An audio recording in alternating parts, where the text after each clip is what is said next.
değerlendirmelerinden dolayı teşekkür ediyorum. Şimdi ödül törenimize geçelim. Hafızlıktan başlayalım. Ayşe Betül Köse kızımıza alkışlarınızla. Yarışmalara toplam 134 öğrencimiz katıldı. Bu sadece Battalgazi ve Yeşilyurt değil, 13 ilçemizdeki öğrencilerimiz arasında düzenlenen bir yarışma. Öğrenciler kendi okullarından seçilip geliyorlar. Buradaki yarışmalar çeyrek final tabiri caizse. Burada birinci olan öğrencilerimiz bölge finaline gidecekler.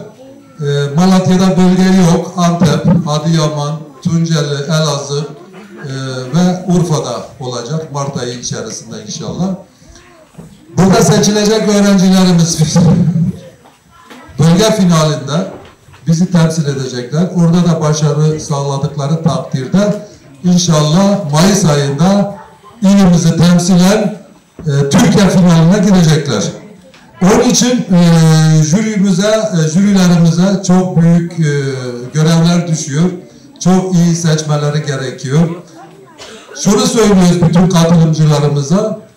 Bu hayırda yarışmadır. Bunu kaybedeni asla olamaz, olmayacaktır. Herkes kazançlıdır. Şunu gördüm Sayın Başkanım, geleceğimizden emin oldum.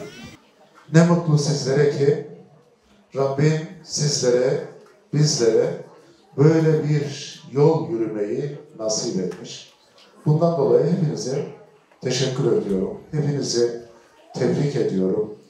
Kıymetli hocama da bize böyle bir hayırlı hizmette bulunmaya, bizi ortak ettiği için ona da teşekkür ediyorum. İmam Hatip'lere karşı vaaz etmek çok zor. Onlar her şeyin en iyisini biliyorlar, bilmek için uğraşıyorlar.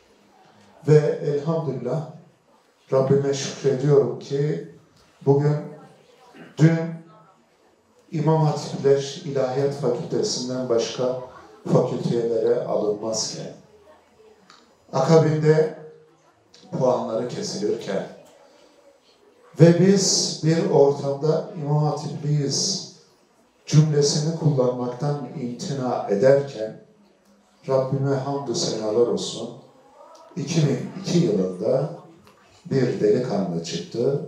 Sizin gibi, bizim gibi ailelerin yetiştirmiş olduğu bir delikanlı ve bir İmam Hatipli'nin bir başbakan olabileceğini, hepiniz bizim gözümüzde birincisiniz. Ama bunların içerisinde birilerini seçmek gerekiyor.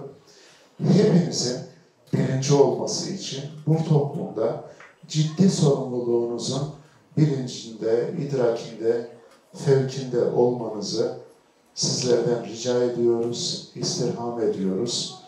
Allah yolumuzu, bahtımızı, geleceğimizi hakkımızda hayır eylesin diyor.